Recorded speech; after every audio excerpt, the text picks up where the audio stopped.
Bonjour à tous. Nous avons le plaisir d'accueillir aujourd'hui Olivier Damet, qui est au Beta CNRS de l'Université de Lorraine et un de nos plus actifs chercheurs associés et qui va partager avec nous des questions autour de ce qui nous préoccupe depuis plusieurs mois. Merci Olivier d'intervenir, c'est à toi. Bonjour à tous, j'espère que vous m'entendez bien.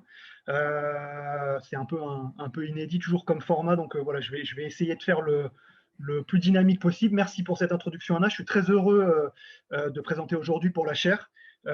C'est grâce à Philippe Delacote qui était là tout à l'heure que depuis 2012, je gravite un petit peu autour de la chaire et avec ce qu'a initié Anna sur le nouveau programme des chercheurs associés, voilà, j'y suis très heureux de présenter et j'espère venir participer, être plus actif encore en vrai dès que ça sera possible.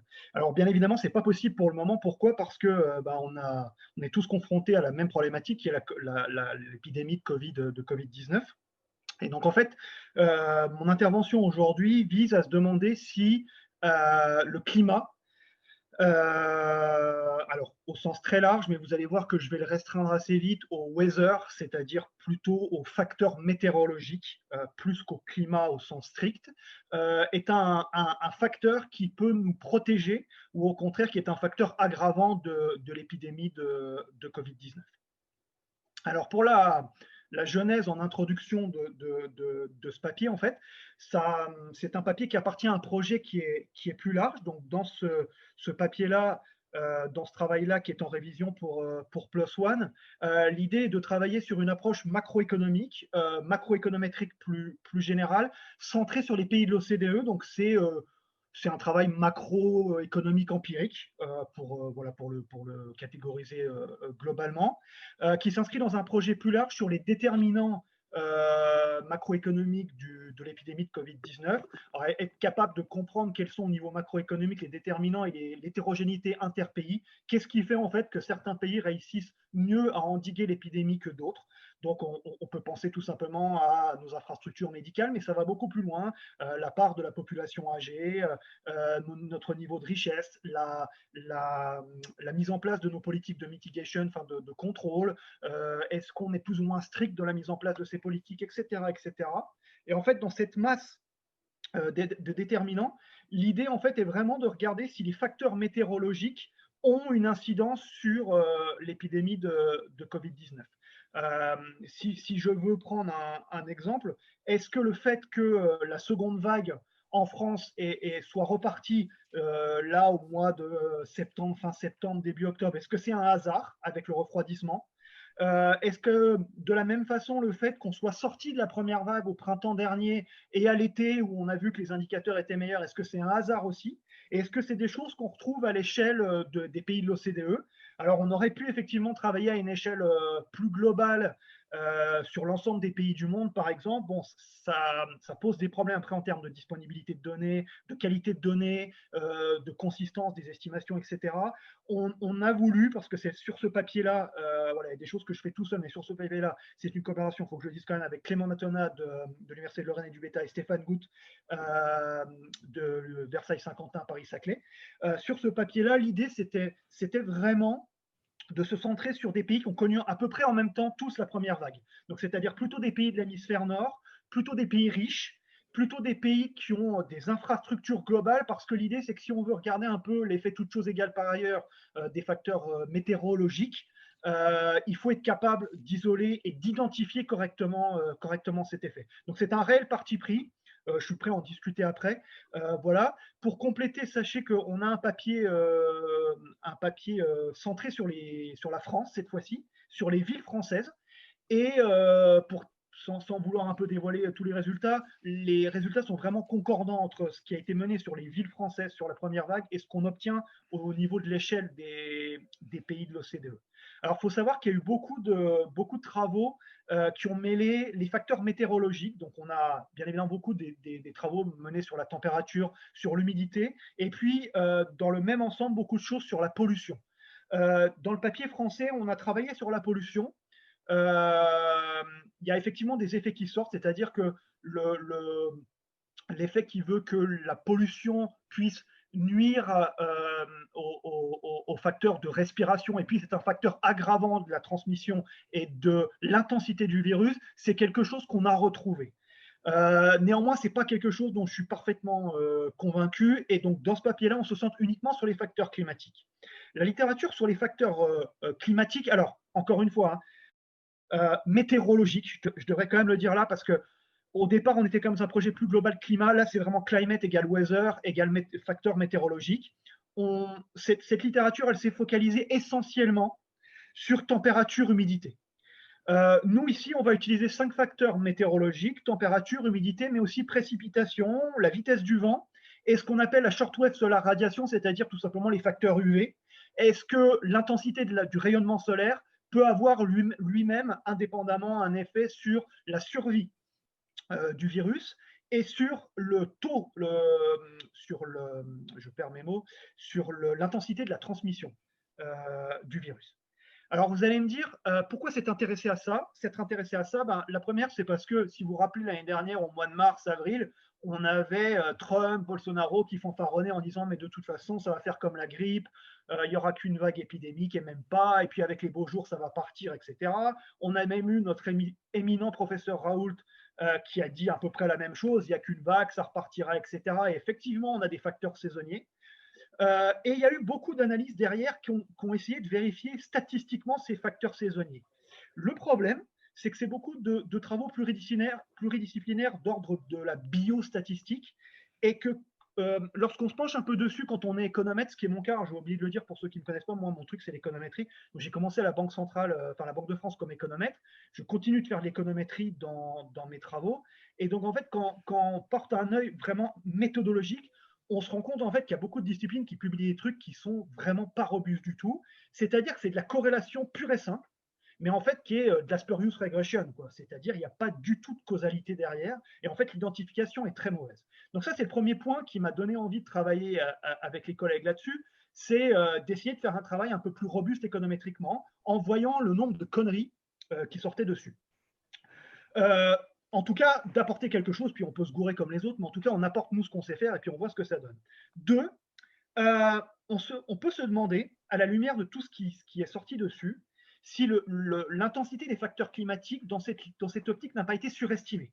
C'est-à-dire, est-ce que réellement, il y a des facteurs climatiques qui protègent, des facteurs météorologiques qui protègent? Est-ce que réellement, une température plus élevée, ça nous protège?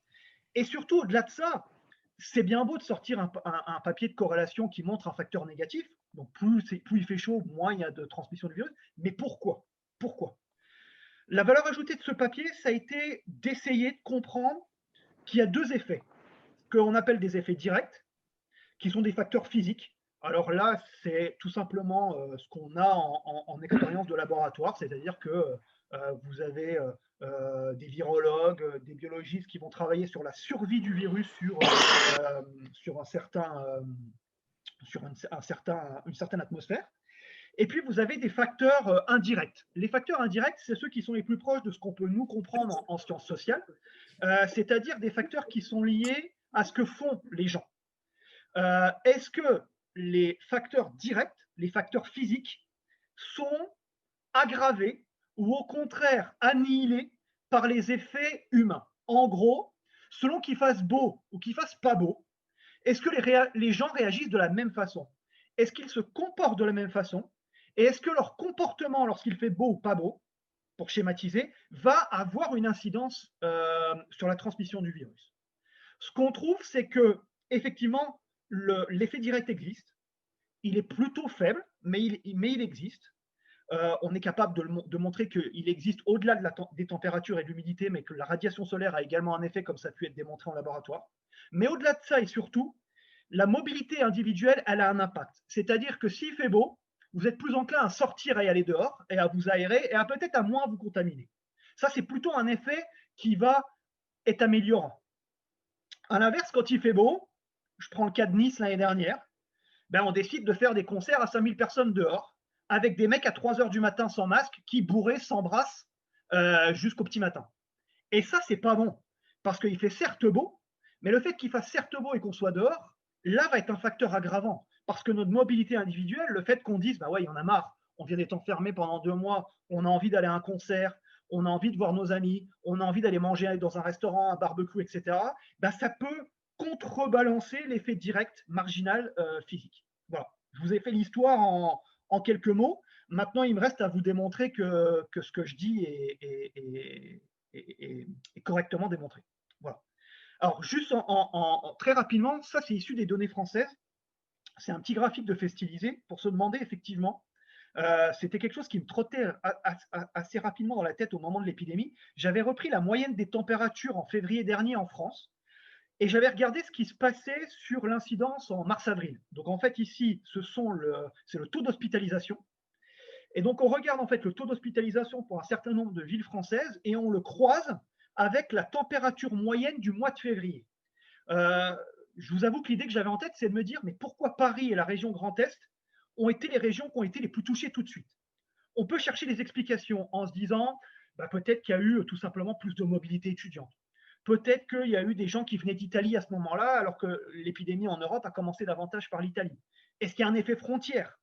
Est-ce que c'est tout simplement parce qu'on a des moins bonnes institutions? Est-ce qu'on a des gens qui font moins attention, etc. Moi, il y a un truc tout de suite qui m'est apparu, c'est de me dire, mais on était quand même sur une période où il y avait une très forte pluviométrie, où les températures étaient assez froides. Et est-ce que ce quart centre-nord-est n'avait tout simplement pas une prédisposition météorologique pour être un facteur aggravant du virus? Si on regarde ce qui se passe, on a effectivement une corrélation négative qui est assez explicite. Je pourrais vous le montrer avec d'autres indicateurs. Et donc, on peut se dire si effectivement cette corrélation est une causalité. Et donc, vraiment, l'envie de ce travail, c'était de se dire, est-ce que réellement il y a une causalité? C'est pas si simple derrière, mais vous allez voir que partiellement, il y en a une. Si on regarde au niveau de données en panel, c'est-à-dire à des échantillons qui sont vraiment plus grands, c'est-à-dire on prend sur plusieurs mois, plusieurs villes, et on regarde ce qui se passe. Vous voyez que quand on fait un fit statistique assez basique, ici un fit linéaire, on a quelque chose qui est négatif. Néanmoins, quand vous regardez le nuage de points, on peut pas quand même dire que clairement, il y a un effet négatif. Donc, l'hypothèse de travail au départ était de se dire, il y a quand même beaucoup de travaux qui conduisent à des résultats qui sont assez différents. Et quand on regarde les nuages de points juste rapidement, qu'on prend sur les pays, sur les villes françaises, etc., on ne peut pas être clairement convaincu qu'il y a une corrélation et encore moins une causalité qui est claire. Donc l'idée, en fait, ça a été, dans un premier temps, de partir de la littérature existante, de formuler un certain nombre d'hypothèses et d'utiliser de l'économétrie en panel dynamique derrière, parce que l'économétrie dynamique, qui est ma spécialité, se prête assez bien à l'analyse épidémiologique. Finalement, on se rend compte quand on fait de l'interdisciplinaire que ça soit avec les physiciens, avec certains psychologues, quantitativistes, avec des épidémiologues, on a beaucoup d'outils qui sont assez proches. Et en fait, c'était réellement de voir pour la première fois ce que donnait une analyse en panel dynamique. Donc, par panel, je vais utiliser 2 dimensions, une dimension pays, une quarantaine de pays, une dimension temporelle, janvier jusqu'à septembre, plutôt fin juillet sur notre base benchmark. Et puis, on va essayer de croiser ça pour essayer d'identifier de la causalité. Très brièvement, parce que je ne veux pas perdre trop de temps, je voulais quand même vous dire un mot de la littérature avant ce qu'on a fait. Autant il y a eu beaucoup de littérature grise, beaucoup de newspapers qui ont essayé un peu de discuter cet effet du climat sur le Covid, autant la littérature, elle n'est pas si fournie que ça. Il y a 2 types de littérature, selon nous. La première, c'est une littérature que j'ai appelée Lab Expérimente. C'est tout simplement en fait, des travaux menés en laboratoire qui sont vraiment des travaux, on va dire, de recherche en médecine, de virologues. Et puis, on a de la recherche en statistique qui est là plus interdisciplinaire, où là, on a des gens qui font de la biostatistique, mais d'horizons un peu différents. La première est relativement claire. A priori, si on regarde ce qui se passe sur les expérimentations au laboratoire, une hausse des températures, enfin un environnement plus chaud, on va le dire comme ça, un environnement plus chaud, relativement plus humide, doit normalement conduire à ralentir la survie du virus. C'est-à-dire que quand vous mesurez la survie du virus, le virus résiste beaucoup moins à des conditions qui sont plus chaudes et qui sont plus humides en taux d'humidité dans l'air relatif. D'accord? Bien évidemment, en laboratoire, la précipitation, le vent sont des choses qui n'ont pas été analysées, quoique je vous montrerai, il y a quand même quelques petites analyses sur le vent. Derrière, il y a eu des analyses statistiques, alors vraiment qui sont parties dans tous les sens et qui sont très mixtes. Il y a de la corrélation positive, il y a de la corrélation négative, mais globalement, et c'est un problème, ça reste de la corrélation et on a assez peu de certitude. Donc, si je dois vous faire un résumé de la littérature rapidement, sans que vous ayez eu le temps d'aller lire tous les Nature et tous les papiers, en gros, il y a des papiers de Lab Experiments qui, pour le Covid ou pour d'autres coronavirus ou pour d'autres virus, il y a eu l'influenza, la gastroentérite, d'autres virus respiratoires, sont plutôt unanimes et convergents sur le fait que, oui, la chaleur et l'humidité sont des facteurs qui nous aident à réduire la survie du virus. Deux, par contre, si on regarde statistiquement ce qui se passe sur des conditions réelles, donc sur des données macro, hein, quand on collecte les taux d'hospitalisation, le taux de transmission, le R0, quand on regarde le nombre de cas infectés, la proportion des cas infectés, et quand on regarde le nombre de décès, dans ce cas-là, les résultats sont plus mixtes. Voilà. Alors, juste en quelques mots, la littérature qui a été reprise, c'est une littérature qui a été menée soit spécifiquement pour le coronavirus, le SARS-CoV-2, soit pour le SARS-1, puisqu'il y avait eu déjà des choses qui avaient été menées notamment au début 2010 et même au courant des années 2000 là-dessus. On trouve en laboratoire globalement que des hauts niveaux de température et d'humidité vont réduire la persistance et l'activation du Covid-19, un peu comme les autres pathogènes respiratoires. Donc, il y aurait une saisonnalité qu'on retrouve en laboratoire. Est-ce qu'elle tient en conditions réelles? C'est la question. Oui, juste une curiosité. Donc là, la question, c'est, comme tu viens de le dire, activation ou pas du virus. C'est peut-être aussi, ça fait partie de la littérature grise ou de ces résultats qui ne sont pas clairs. Est-ce qu'il y a aussi des questions sur la mutation du virus? Alors, sur la mutation du virus, c'est des choses que j'avais regardées, mais sur la mutation du virus, j'ai rien vu du tout. Alors, comme le papier, je suis encore en révision, là, sur la dernière révision, il faudra que je fasse quand même une petite mise à jour. J'ai rien vu sur la mutation du virus. Non. Donc, pour te répondre, vraiment, j'ai rien vu. En revanche, les travaux portent vraiment plus sur... il y a deux types de choses. C'est la persistance dans l'air et la persistance sur une surface. On en a discuté beaucoup, vous savez, si vous vous rappelez, on disait est-ce qu'il faut désinfecter nos courses, est-ce que quand on appuie sur un bouton d'ascenseur ou sur une table, est-ce qu'il faut qu'on fasse attention? Là, ce qui sort de la littérature, c'est quand on commence à avoir des températures à 30-40 degrés, ça commence à 20 degrés sur des environnements, on va dire, intermédiaires, mais c'est surtout au-dessus de 30 ou 40 degrés Celsius. Là, on commence à voir que la durée de vie du virus dans l'air et sur des surfaces se réduit fortement. Voilà. Par contre, sur la mutation du virus, j'ai rien vu du tout. Même si on sait, alors par contre, je sais que j'avais vu, là encore, Raoul t'en parlait, mais j'avais été voir quelques papiers, alors je ne sais plus si c'est dans le BMJ, le British Medical Journal ou l'autre gros journal anglais de médecine.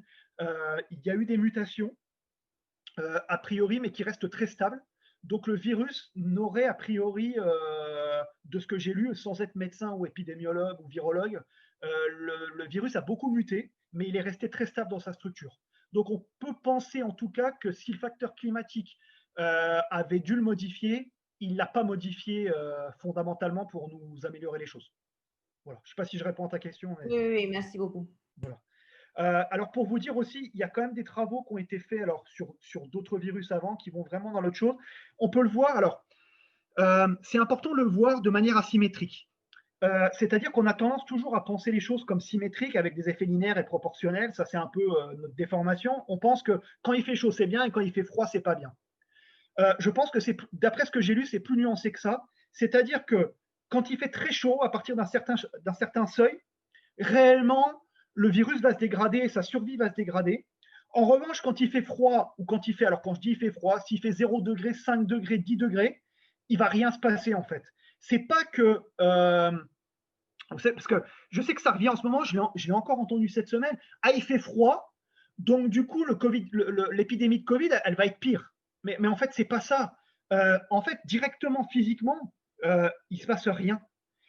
C'est surtout que quand il fait froid, on sort plus, on n'aère plus nos intérieurs, on reste plus confiné à l'intérieur et de fait, il y a moins de circulation de l'air, on est plus en contact à l'intérieur et donc on sait que le virus, de toute façon, systématiquement, il se propage de deux manières. C'est par les surfaces et par le toucher, mais c'est très faible.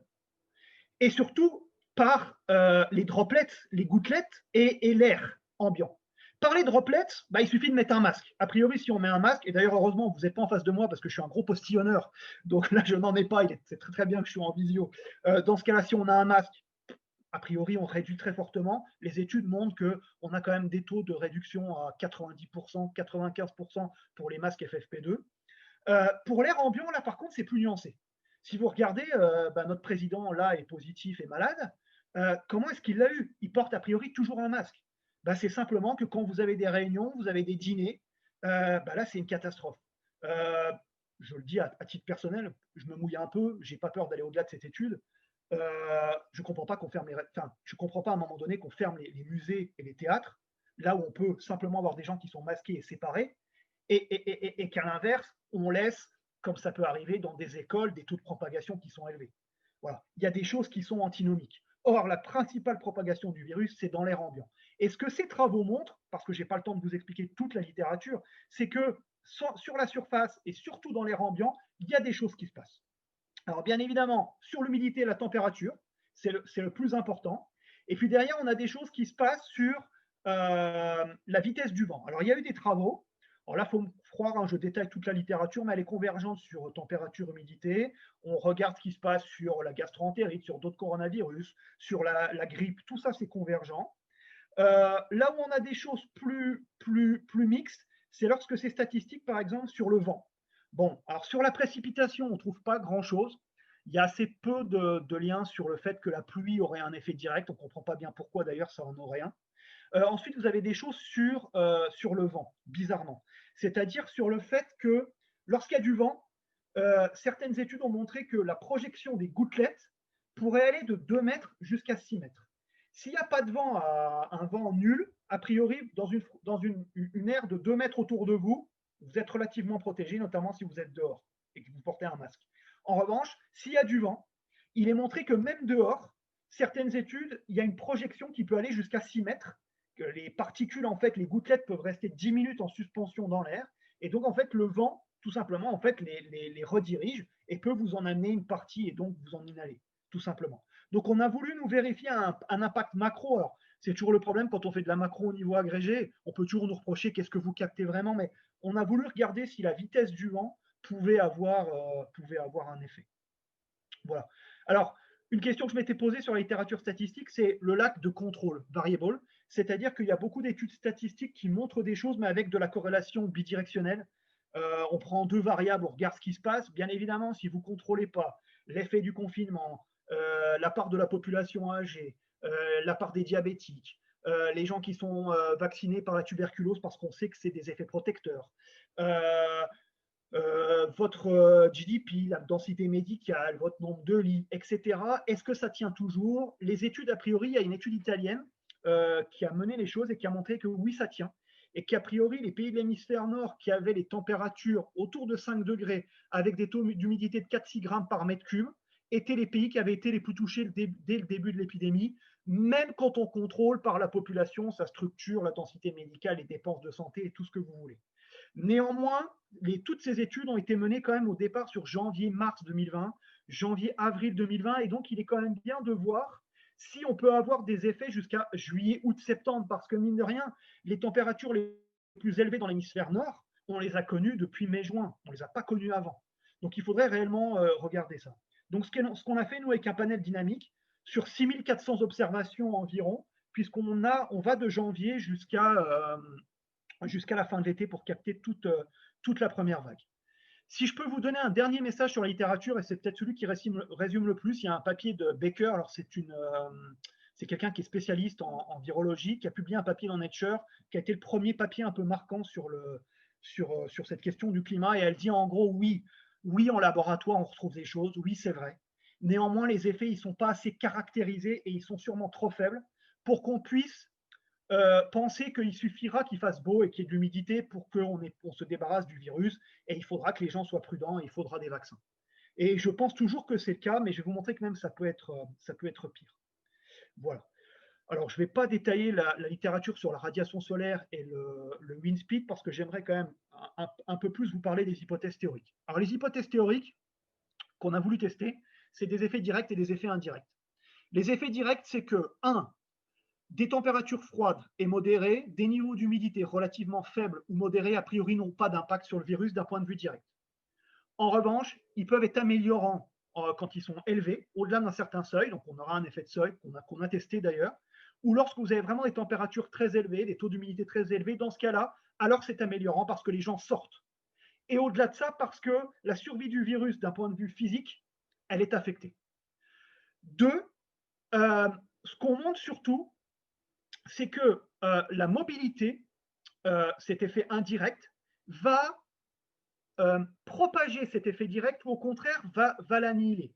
Le fait que vous soyez dehors ou dedans, que vous ouvriez avec de l'air qui circule ou au contraire que vous ayez de l'air conditionné, va avoir des effets qui vont potentiellement être très différents. Je prends un exemple sur les températures, je pense que c'est le plus simple. L'effet direct, il est négatif a priori. 1, parce que les gens sortent. 2, parce que la température, on sait, va taper la survie du virus. Mais cet effet, il peut basculer positivement. Pourquoi? Parce qu'il y a 2 choses. Quand on sort, je vous l'ai dit, j'ai pris l'exemple du concert où les gens se regroupent, il y a un autre effet. Quand il fait très chaud, que font les gens dans les pays industrialisés? Je prends le cas des États-Unis et de l'Amérique du Nord. Ils restent chez eux, on fait la même chose. Et qu'est-ce qu'on fait beaucoup en Amérique du Nord? On met la clim. Et il y a des études qui ont montré que l'air conditionné et les climatiseurs, en fait, en termes de qualité de l'air, sont catastrophiques. Donc, en fait, vous avez un double effet. C'est que les gens continuent de se regrouper à l'intérieur. Donc, on continue à se voir à 20 à l'intérieur parce qu'on s'en fout, on a la clim, il fait frais. Et en plus, comme il y a un effet pur de la clim sur la qualité de l'air qu'on respire, il est aggravant pour la transmission du virus. Donc, vous voyez que c'est vachement compliqué de comprendre l'effet global d'un facteur climatique parce que ces effets directs et indirects, en fait, ils se mélangent, ils peuvent se contrebalancer. Quand on est sur cet effet-là, ben, vous voyez que là, il va dans le même sens. Quand on est à l'inverse ici, on a un effet qui s'annule. Voilà. Donc, c'est ce qu'on a voulu comprendre. Alors, pour faire ça, on a utilisé 2 indicateurs du Covid. C'est ce qu'on appelle CASE-POP et DES-POP. C'est tout simplement le nombre de cas infectés mesurés officiellement rapportés à la population et le cas de décès rapporté à la population. Alors, vous allez me dire, pourquoi les cas et les décès? 1, les cas, c'est un indicateur de court terme. Malheureusement, si on doit mourir, avant on est contaminé. Donc, on peut être mesuré comme contaminé. Donc, il y a une dimension temporelle. Court terme, long terme. 2, les données de CASE-POP, enfin de cas et de décès, sont toutes les 2 utilisées dans la littérature, mais il y a certains papiers, notamment un papier du Journal of Econometrics assez récent, qui a montré que la fiabilité des données de décès était plus forte. Bon, c'est malheureux, mais on est sûr quand vous êtes mort, on n'est pas sûr quand vous avez été infecté ou pas infecté, ou si c'est un faux positif du test ou un faux négatif. Donc, on a voulu prendre les 2 en compte. 2, on a dû travailler sur des données de climat. Alors, on a utilisé des données qui viennent de Yucca Met Office, c'est l'équivalent de Météo France au Royaume-Uni. Et on a en fait utilisé des données par ville qui ont été repondérées par la taille de population pour avoir des indicateurs agrégés par pays. Bien évidemment, si je prends juste Paris pour la France, ça n'a aucun sens. Si je prends juste Lille ou Marseille, je n'aurais pas du tout la même chose. Donc, en fait, l'idée, c'est d'avoir une moyenne pondérée en fait, par pays des indicateurs en reprenant les populations pour les villes. On a été de janvier à fin mai dans un premier temps, c'est le draft Medrevix va jusqu'à fin mai parce qu'on l'avait soumis au départ cet été. On a augmenté jusqu'à fin juillet, mais le travail de données est quand même assez fastidieux. Et on a utilisé une base alternative de données qui va jusqu'au 15 septembre. Ce qui est rassurant, là encore, il faut me croire, c'est quand on met un peu les mains dans le cambouis de l'économétrie, on se rend compte que on a utilisé 3 bases, une base France, 2 bases mondiales avec des indicateurs qui sont différents, pas les mêmes indices UV, pas les mêmes indicateurs de radiation solaire, température max, min, moyenne, etc. Ça ne change pas. C'est-à-dire qu'on retrouve globalement toujours nos mêmes effets. Qualitativement, l'ordre de grandeur, le fait que les températures aient un effet, puis ensuite l'humidité et le solaire, mais que les précipitations et le vent n'aient pas d'effet, on le retrouve dans tous les cas. Ce qui est un peu plus original, moi, j'avais un petit peu peur de capter un effet confinement dès le début dans les études, c'est-à-dire le fait qu'à un moment donné, on voit bien que quand on fait une étude de janvier à mars, elle est totalement biaisée. Elle est totalement biaisée parce que déjà, au mois de janvier, si vous regardez de janvier à mi-février pour la plupart des pays de l'OCDE, vous savez ce que vous allez avoir comme nombre de cas et de décès? Zéro, ou quasiment zéro. Donc, on se retrouve avec des problèmes de censure et de données qualitatives à traiter, avec des modèles de poissons et des choses comme ça. Donc ça, on l'a traité. Quand vous prenez une période plus longue, déjà, vous purgez la proportion des zéros, des valeurs faibles que vous allez avoir dans votre échantillon et vous pouvez réellement faire du quantitatif. Deux, quand vous faites du janvier-mars, le problème que vous allez avoir, c'est que vous captez février-mars, qui est en fait, vous captez la moitié ou les 2 tiers de votre échantillon, c'est du confinement. Et qu'est-ce qui se passe mécaniquement pendant le confinement? Vous êtes resté chez vous. Donc en fait, vous avez une épidémie qui grimpait dans les chiffres parce que les facteurs déclenchants, ils ont lieu avant. C'était en février qu'on s'est contaminé pour être malade en mars ou en avril, pas avant. Et pas au même moment, pardon. Et donc, on reste chez soi. Et donc, en fait, les effets, vous ne les captez pas. Donc, l'idée, en fait, a été d'utiliser, en fait, à l'époque, si vous vous souvenez, il y a eu beaucoup de publicités de Apple et de Google qui ont sorti des reports sur la mobilité individuelle. On regardait, en fait, avec le traçage des téléphones portables, si les gens prenaient leur voiture ou sortaient à pied par rapport à leur résidence et leur domicile. Donc, en fait, on a utilisé ça comme un proxy de la mobilité pour voir si les gens se déplaçaient beaucoup, qui, nous aide à capter cet effet confinement et à le purger, en fait, statistiquement, et deux, à voir si, quand on croise avec les effets directs, il n'y a pas un effet mobilité qui se passe, c'est-à-dire que les gens réagissent différemment en bougeant différemment selon qu'il fasse beau ou pas beau, pour schématiser. Voilà. Alors, je vais essayer d'être pas trop long parce que je vois que le temps passe. Excusez-moi, j'ai une petite question. Bonjour. Bonjour. Bonjour. Excusez-moi, j'avais juste une question sur la variable que vous avez utilisée comme les cas de personnes contagiées. En fait, comment vous prenez en compte l'effet que ça dépend aussi des tampons en fait, qui sont réalisés? Qu'est-ce que vous appelez tampon? Voilà, les tests. Le seuil du test? Voilà. Non, les tests en fait qui sont réalisés, donc ça dépend beaucoup aussi, les cas qui sont enregistrés, ça dépend beaucoup de la quantité de tests. Ouais. Et ça dépend, là, voilà. Donc ouais, vous avez complètement raison. Aussi. Ouais, c'est une bonne remarque. Alors en fait, on le prend de deux façons. On le prend d'une part quand on travaille, par exemple, alors je vais vous le montrer, mais quand on travaille sur les décès, par exemple, on prend en compte le nombre de cas comme variable explicative retardée. L'idée, en fait, c'est de capter un espèce d'effet de saturation du système médical et d'effet de dynamique de la pandémie qui fait que selon que l'épidémie est plus ou moins intense, vous n'allez pas avoir les mêmes résultats en fait en termes de taux de mortalité et d'incidence. Ça, c'est la première chose. Et la deuxième qui répond plus directement à votre question, c'est qu'en test de robustesse, on a testé en fait, sans mauvais jeu de mots, une variable de quantité de tests dans la population comme variable de contrôle et plus généralement les mitigation policies. C'est-à-dire, est-ce que le nombre de tests, les politiques de tests et tout simplement les politiques de lutte contre le coronavirus ont pu biaiser en fait l'impact direct du climat. Donc on le contrôle en fait. Okay. J'ai pas le tableau ici, mais on utilise la variable testing. Ouais. Ok, d'accord, merci. Et en fait, c'est une variable qui était très intéressante d'ailleurs parce que c'est une variable quantitative qui est relativement fiable. On a le nombre de tests en fait effectués, le nombre de tests recensés par pays et par jour en plus. Donc c'était vraiment bien. Mais même les nombres, enfin, c'est une variable qui a quand même qui est très affectée par un trend parce qu'au pire de la première vague, c'est pas un bon indicateur non plus parce qu'il n'y en avait pas, tout simplement. Alors, je suis complètement d'accord avec toi, Anna. En fait, l'idée, c'est que, bon, j'avance un peu, mais en fait, pour te rassurer là-dessus, on met du time. Donc, on a en fait du trend déterministe dans nos estimations. On a même du trend quadratique parce qu'on a été jusque-là. L'idée, en fait, et c'est vraiment une question, et c'est tout à fait ça, la question que je me suis posée, c'est on a du stochastique et du déterministe pour ceux qui aiment bien les séries temps qui se mélangent. C'est-à-dire qu'on a à la fois un trend d'épidémie qui fait que avant on testait pas et après on a testé plus. Avant il n'y avait pas de cas, après on les détecte plus. Et en même temps le stochastique qui fait que nos comportements changent, que notre réactivité change, que notre connaissance du virus change. Et en fait l'idée ça a été vraiment de travailler avec un modèle dynamique, un peu comme on le fait en série temps, sauf qu'ici il est en panel, en utilisant un des lags, c'est-à-dire des variables retardées qui permettent de purger l'autocorrélation et ses effets de dilution.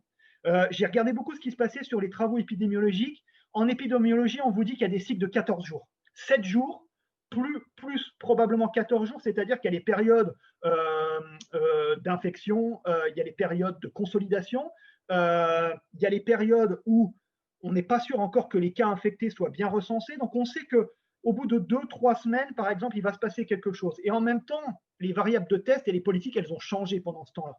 Donc, en fait, l'idée, ça a été de croiser des variables de trend déterministes avec des variables de lag stochastique pour essayer de prendre en compte ça. Je pense que c'est plutôt bien fait. Quand je regarde un peu la littérature empirique, il y a un papier dans le Journal of Econometrics d'un des meilleurs économistes mondiaux qui utilise exactement la même chose que ce que je fais, mais lui en série temp. On retrouve vraiment les mêmes effets. Bon, moi, ça m'a rassuré à titre personnel. Je me suis dit que si ce type-là, qui est une sommité, fait la même chose que moi, au pire, on est les deux à se gourer. Au mieux, on a raison tous les deux. Je pense qu'on ne s'est pas trop gouré quand même. Voilà. Donc, vraiment, l'idée, ça a été d'utiliser un modèle. Je vais vous le montrer. Donc, bien évidemment, on a beaucoup de biais possibles. Le biais de nickel, parce que c'est un modèle dynamique. Donc, j'ai du T-1, du T-14, etc. Des biais de variables mises, vous l'avez dit avec le testing. Il y en a d'autres. Ici, on a fait le pari de ce qui se passe dans la littérature en économétrie du climat, qui est le over-controlling problem, qui a été mis en évidence par Melissa Dell de Harvard. C'est l'idée que en fait, votre YIT-1, il va déjà capter en fait une partie de ce que vous ne voyez pas dans les variables de contrôle et qui suffit en fait à se purger et à se prémunir d'un biais de variable de contrôle. Donc, mieux vaut ne pas mettre de variable de contrôle, mais contrôler par du YIT-1, que de mettre des variables de contrôle qui sont potentiellement elles aussi biaisées et elles-mêmes affectées par le climat. Et c'est le parti pris qui a été pris ici. Ensuite, bien évidemment, vous l'avez dit, le test, la dynamique de l'épidémie, elle crée des biais de causalité inverse et d'endogénéité que là aussi, on a purgé soit avec des lags additionnels, en remontant très loin dans le temps, c'est-à-dire que pour les décès, par exemple, on est remonté jusqu'à 2 mois, 1 mois et demi, pour voir si réellement il y avait du délai dans l'incubation, la transmission, la détection, la déclaration des symptômes graves, etc. Et puis en mettant un certain nombre de variables de contrôle comme les variables de testing. Voilà. Alors, pour vous montrer un peu le modèle un peu qui a été utilisé, c'est un modèle de cette forme-là. Donc, c'est un modèle en panel dynamique. Donc, vous avez YIT qui est le nombre de cas rapportés, donc c'est du cas per capita à faire rapporter à la population ou du nombre de fatalities. Vous avez un effet pandémique dynamique, c'est-à-dire les variables retardées, de cas sur le cas ou de cas plus décès sur les décès. Vous avez ensuite un effet direct. Alors là, je prends les températures en T-7, en T-14, en T-28. Je regarde si en février, ça impacte en mars, en avril, etc. pour faire court. Ensuite, vous avez la variable de mobilité qui sert à capter si les gens, lorsqu'ils bougent plus, ils aggravent le virus, qui sert aussi à capter l'effet confinement qu'on a eu sur février-mars. Et puis, vous avez ensuite un effet indirect qui est tout simplement, alors c'est très simple, hein, c'est de l'économétrie pour les nuls, hein, c'est une variable de contrôle, hein, c'est une variable d'interaction entre CI et MI, mais retardée pour essayer de prendre en compte des possibles persistances et d'endogénéité, où on essaye de regarder s'il n'y a pas un effet indirect du climat via la mobilité. Et derrière, on contrôle effectivement par du trend déterministe, des effets fixes derrière. Alors, ça peut être du trend linéaire, ça peut être du trend quadratique. On rajoute des effets de seuil, on croise les variables climatiques, etc. Puis on regarde en fait ce qui se passe. Voilà. J'ai une question. Oui. C'est Antoine. Je me demandais, la mobilité, c'est une valeur un peu indirecte et potentiellement endogène, parce que plus les gens ont peur du virus, moins ils vont sortir de chez eux. Et à l'inverse, l'utilisation des variables de confinement, de politique publique de confinement nationale, semblerait être des changements brutaux, ad hoc, faciles à contrôler. Pourquoi pas avoir plutôt pris ça ? Alors, tu as complètement raison, et c'est effectivement un biais qu'on prend en compte. Alors, j'ai essayé d'en parler avant, on le prend déjà en compte par les lags. Donc, on fait de l'identification temporelle par les lags. Je sais que ceux qui n'aiment pas trop la série temp n'ont pas forcément confiance avec l'identification en temporel, mais en tout cas, c'est ce qu'on fait déjà d'une part. Et d'autre part, en fait, on a contrôlé, comme je le disais, avec des politiques de mitigation. Donc, on regarde en fait en mettant, on a des indicateurs de, comment c'est en français, de strictness, enfin, comme on est plus ou moins dur avec les politiques de mitigation, etc. Il y a beaucoup de données là-dessus. On les a pris en compte pour prendre en compte ce que tu dis, c'est-à-dire que quand je sais effectivement que ça va mal, je ne vais pas avoir le même comportement que quand je sais que ça va bien. Donc, par contre, effectivement, peut-être si je vais être tout à fait honnête avec toi, Peut-être une chose qu'on prend peut-être pas assez en compte, c'est l'effet direct. Je ne sais pas si ce que tu voulais dire par là, c'est l'effet direct de la politique de mitigation sur la mobilité. C'est-à-dire que dans notre modèle, on le capte indirectement, mais il n'y a pas à un moment donné une variable croisée MIT-P fois testing ou fois, je ne sais pas quoi, stringness de la policy ou un truc comme ça, on l'a pas. Et effectivement, on pourrait peut-être l'avoir parce que tu as raison, il y a des papiers récents qui montrent que on prend, au lieu de prendre les cas ou les décès en endogène, on prend la mobilité directement. Et on montre que effectivement, les politiques de contrôle du virus, les politiques épidémiologiques, les politiques sanitaires ont effectivement un effet ralentisseur potentiellement sur la mobilité. Donc c'est effectivement, on pourrait aller plus loin là-dedans, effectivement. Ouais. Je ne sais pas si je t'ai répondu, Antoine. Mais... Voilà. Oui, merci. Bon, alors je ne vais peut-être pas détailler après les aspects techniques parce que je veux qu'on puisse discuter, puis comme j'ai cette contrainte à 13h45, mais bon, en gros, on fait du mean group et du DFE. Donc le DFE, c'est un peu l'estimateur passe-partout en panel. Et en fait, le mean group, l'idée, c'est de traiter davantage l'hétérogénéité. Il est plus sensible aux outliers. J'y crois un peu plus. Mais globalement, on a des choses qui se recoupent. Alors, je voudrais quand même vous montrer à quoi ça ressemble. Mais voilà, alors je vais en prendre un vraiment emblématique, voilà, par exemple. Donc voilà, là vous avez les décès, alors avec du Dynamic Fixed Effect. Si vous regardez, on a des effets directs ici. Donc la température laguée de 28, voilà par exemple. Alors, vous voyez, L14 Deskpop et L14 Case-Pop, ça répond un peu à ce que je vous disais, c'est prendre en compte l'autocorrélation et le fait que l'épidémie, selon qu'elle soit à un stade plus ou moins grave, vous n'allez pas réagir différemment et l'output ne va pas être affecté de la même façon. Donc là, on le prend en compte par ces autolags des endogènes. Ensuite, on a les effets directs. Là, c'est l'effet direct de la température, vous voyez, qui sort négatif à 5%. Ça veut dire quoi? Ça veut dire qu'ici, il y a un impact marginal négatif de la température. Lorsque la température s'élève, a priori, le nombre de décès va être réduit 28 jours après. Voilà, c'est comme ça qu'il faut le lire ici. Si vous regardez ce qui se passe ici sur ces driving, c'est la mobilité. Ici, c'est la variable de driving les gens prennent leur voiture ou pas. On trace leur déplacement en voiture. On se rend compte qu'elle est positive. Ça veut dire quoi? Ça veut dire qu'a priori, plus vous prenez votre voiture, plus vous bougez. Je ne sais pas si vous avez vu, d'ailleurs, il y a une étude récente de Harvard qui a été menée sur des gens de Boston qui montre que les gens, rien que sur leur trajet pour aller au travail, quand ils font du covoiturage pour aller au boulot, dans leur voiture, ils sont contaminés. C'est un papier qui est sorti dans une grosse revue il n'y a pas longtemps. C'est exactement ce qu'on trouve ici. C'est-à-dire que si vous bougez, de fait, vous vous exposez plus que si vous restez chez vous. Ensuite, vous avez l'interactive. Alors, vous voyez ici, elle n'est pas terrible avec la température, elle est seulement significative à 10%, mais elle sort positivement. Ça veut dire quoi? Ça veut dire que les deux effets se renforcent. Ça veut dire qu'a priori, l'effet de température, il est renforcé par l'effet mobilité. Et l'effet mobilité, alors dans ce cas-là, il peut se lire que dans un cas, parce que les variables climatiques sont par définition purement exogènes. C'est le fait que la mobilité, une mobilité élevée, va renforcer l'effet d'une température élevée. Mais ici, si vous voyez bien, le fait qu'on ait des coefficients dans un sens différent fait que l'effet se contrebalance. C'est-à-dire que potentiellement, alors on n'a pas toujours ça, on a plutôt un coefficient de mobilité qui serait négatif à court terme seul et qui devient positif à plus long terme comme ici. Mon interprétation, et là j'aimerais que vous me disiez ce que vous en pensez, c'est plutôt qu'à court terme, on va capter un effet de confinement, c'est-à-dire que du coup, quand on était confiné, il y avait une épidémie qui était très forte, donc on a un effet négatif, mais qui ne veut pas dire grand-chose. Et un effet à long terme qui capte vraiment la mobilité, qui fait qu'à mon avis, plus on bouge, plus on s'expose. Et donc l'effet global, il nous dit quoi? Il nous dit que quand il fait chaud, quand il y a de la radiation solaire, c'est ma deuxième colonne, et ça va, c'est très corrélé de fait, dans ce cas-là, l'effet direct fait que l'épidémie se ralentit, mais que potentiellement, comme on sort plus, d'un certain point de vue à court terme, on va corroborer cet effet, on va accentuer cet effet, c'est-à-dire que l'effet négatif, il est encore plus négatif. En gros, comme on va dehors, c'est génial, la chaleur diminue la survie du virus sur le bouton d'ascenseur, enfin je prends n'importe quoi, sur le bouton d'ascenseur ou je sais pas quoi, sur la porte dehors, voilà. Et en même temps, le fait qu'on sorte, qu'on soit ventilé, qu'on soit à plus de distanciation sociale, qu'on soit à l'air libre, etc., moins de pollution, etc., ralentit ça.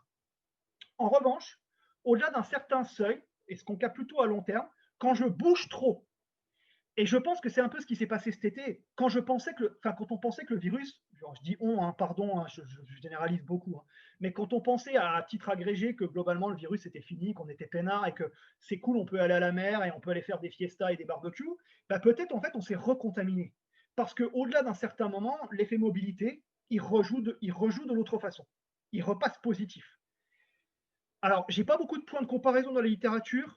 Malheureusement pour moi, en termes de publication, il y a un type qui est le responsable de la Fed à San Francisco qui a fait ça en s'irritant sur les États américains, qui a eu aussi alerté, qui a mis la mobilité. Et lui en tout cas, sur ce qu'il trouve, il trouve un effet qui est toujours positif sur la mobilité.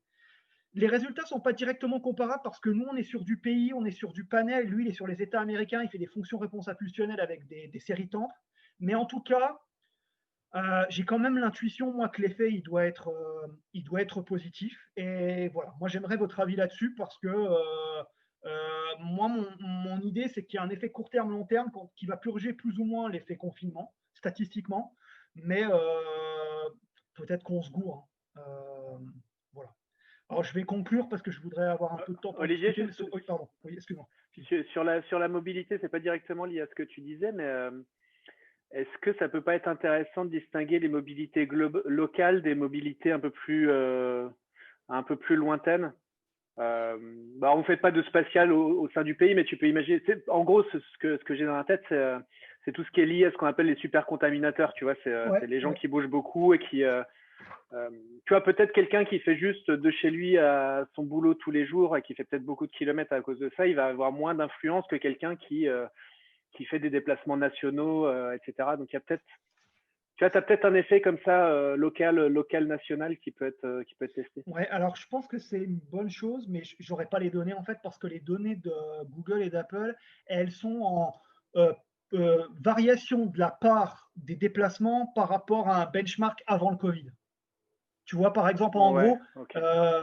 est-ce plus est-ce qu'ils réduisent ou est-ce que c'est de combien les gens réduisent finalement leur déplacement? Exactement, c'est ça, par rapport au benchmark. Tu ne connais pas leur en fait, baseline, quoi. Non, tu sais pas où ils vont. Par contre, peut-être pour répondre un peu, sur l'étude avec les données françaises, je trouve que les effets sortent mieux. Et du coup, peut-être d'avoir une précision plus fine où tu travailles par ville, que ici de l'avoir reconstitué en fait à un niveau global, parce que les données de mobilité, elles sont ici à un niveau global par pays. D'ailleurs, il n'y a que Apple qui le fait au niveau des villes, Google le fait qu'au niveau des pays. C'est peut-être une indication qui va dans ton sens. Voilà. Mais j'arrive pas à en savoir plus, tu vois, sur vraiment cet effet de distance quoi, derrière. Okay. C'est toujours le problème de la macro et des données agrégées, je pense. On dit des choses, mais on ne peut pas tout comprendre. Voilà. Je voulais juste quand même vous dire, avant de discuter, qu'on a fait plein de tests de robustesse, j'en ai parlé, prendre que les pays de l'OCDE avec d'autres pays, des effets week-end, correction des valeurs zéro, étendre les lacs, faire du système GML pour l'endogénéité, regarder les effets de seuil, introduire les variables de policy, voilà. Et puis pour vous dire que du coup, juste pour conclure, je pense que s'il y a un message, c'est que il y a un effet de saisonnalité qui existe, mais qui serait quand même assez faible, qui peut être potentiellement contrebalancé par un effet de mobilité lorsque les gens bougent trop, qu'on retrouve à la fois pour les pays et à la fois pour les villes françaises quand on reprend le taux d'hospitalisation, et vous voyez que c'est des variables très différentes. Il est robuste quand on choisit d'autres bases de données. Et j'ai envie de vous dire, avec un mot final, vous allez me dire, bah ok, c'est sympa votre truc, mais ça sert à quoi, quoi. Moi, en termes de recommandations politiques, j'ai envie de dire que ça montre que où ça montrait au printemps dernier et à l'été dernier que finalement, on peut pas se planquer derrière le climat. C'est-à-dire que ce n'est pas parce qu'il va refaire meilleur au mois de mars-avril prochain que du coup, ça va nous aider. Ce qui convient réellement pour sortir du marasme, outre le vaccin, bien évidemment, c'est nos comportements. Hein, ça a été dit tout au début. J'ai moi-même fait un papier sur le masque où les effets sont vraiment significatifs sur le masque. Et juste pour teaser un autre papier, parce que j'ai un peu de temps de parole, plus les politiques sont strictes au niveau national, plus l'effet sur le masque fonctionne. Et en France, quand vous regardez les indicateurs, je vous conjure de me croire, les données de l'été dernier en France étaient catastrophiques par rapport aux autres pays de l'OCDE et par rapport aux autres pays mondiaux sur le respect de la qualité de contrôle et de la stringness. C'est-à-dire qu'en gros, je lis comme ça, moi, l'été dernier, on a vraiment relâché le truc. Et du coup, on le paye aujourd'hui. Et Et donc, probablement, je pense qu'il faut continuer d'être assez vigilant sur le sanitaire. C'est pas marrant, c'est difficile pour tout le monde. Je le dis à titre personnel en plus, moi ayant une maladie chronique et prenant de la cortisone au long cours, je suis depuis mars où je ne vois quasiment que ma femme et mes enfants. C'est pas facile, mais malheureusement, je pense que c'est la seule chose à faire. Et en tout cas, c'est ce que les données macro disent. Alors, je prétends pas savoir tout avec des travaux macroéconométriques, mais en tout cas, si j'ai un message à donner aujourd'hui, c'est celui-là. Voilà. Merci de m'avoir écouté en tout cas, et si je peux répondre, je le ferai avec plaisir. Voilà. J'ai vu qu'il y avait des choses dans le chat, mais j'arrive pas à le voir.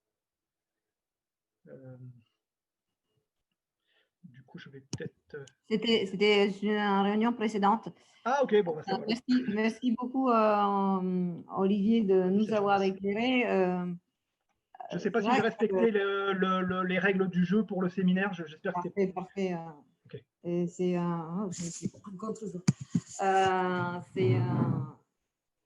très bien exposé et voilà, le format numérique n'a pas empêché de sentir ton énergie, ton enthousiasme et ta conviction. J'ai essayé, ouais. Je manque de souffle du coup avec le masque FFP2 toute la journée là. Oui, c'est ça.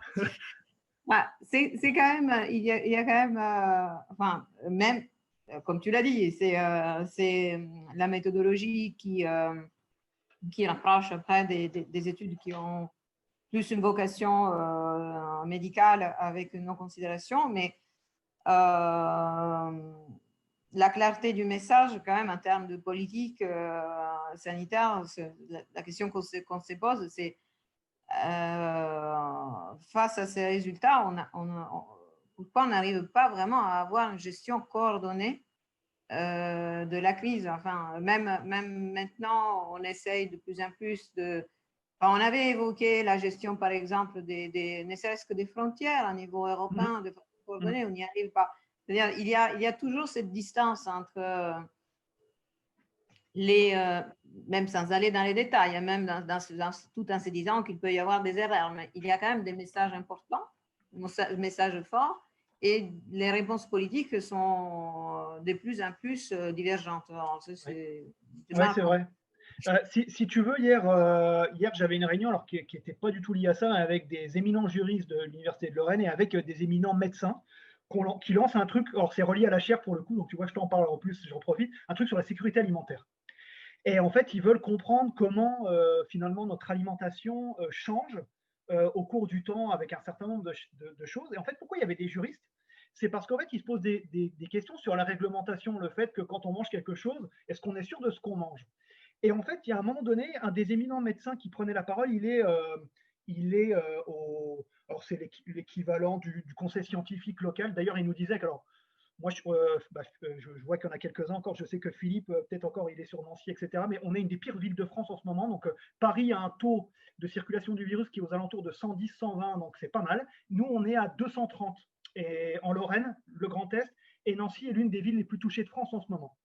Et en fait, ils ne comprennent pas pourquoi. Ils ne comprennent pas. Et donc, le type dit, on l'explique de deux façons. Un, probablement, les gens font n'importe quoi. En tout cas, ils ne respectent pas les politiques. Alors, je sais que c'est toujours un message qui n'est pas politiquement correct, c'est de dire les gens ne respectent pas, c'est de la faute des gens et ce n'est pas la faute du gouvernement. Moi, je le lis autrement. Je pense que les gens ne respectent pas parce qu'ils ne comprennent pas. Et surtout parce que le gouvernement, si on regarde depuis le février dernier, il a changé 20 fois d'avis. Un coup, il tape, un coup, il donne une carotte, un coup, il tape, un coup, il redonne une carotte. Et donc, en fait, on se rend compte dans les études que la versatilité du message public, et c'est ce que tu dis, elle n'est plus lisible du tout. Il y a trop de changements. Et le deuxième aspect, il disait par rapport aux juristes, et j'ai trouvé ça très intéressant, je voulais vous le partager, il disait, il nous manque une réglementation sur le testing, par exemple, sur la distanciation sociale. Si on avait une réglementation claire, qu'on légifère, que les juristes nous disent, écoutez, vous êtes contaminé, vous n'allez pas au travail, vous vous isolez, vous allez dans un hôtel, dans un truc, les gens sauraient quoi faire. Mais en fait, là, avant, c'était 14 jours de période d'incubation. Maintenant, on est passé à 7 jours. On se moque du monde. Soit c'est 7 jours, soit c'est 14 jours. Moi, ce que je lis en épidémio, c'est que c'est 14 jours. C'est pas 7 jours. Mais ça nous arrange mieux de penser que c'est 7 jours. C'est pas clair. Donc, probablement qu'il faudrait, un, une législation plus claire, et deux, un message public qui soit plus clair, et il ne l'est pas. Et je pense que du coup, ce qu'on retrouve comme effet, enfin, ce que je retrouve comme effet pour les masques, sur un papier que j'ai mené tout seul récemment, c'est que quand c'est plus strict, on a des meilleurs effets sur le masque et les résultats. Je pense que c'est pas tant parce qu'on est plus strict. Je pense pas qu'un pays autoritaire, il est meilleur. C'est pas ça. Je pense que quand c'est plus autoritaire, c'est juste plus clair parce que les gens, ils n'ont pas le choix. Mais que du coup, si c'était aussi clair dans un pays, je ne vais pas dire démocratique parce que ça va au-delà de ça, hein, mais peut-être moins dur, on aurait les mêmes effets.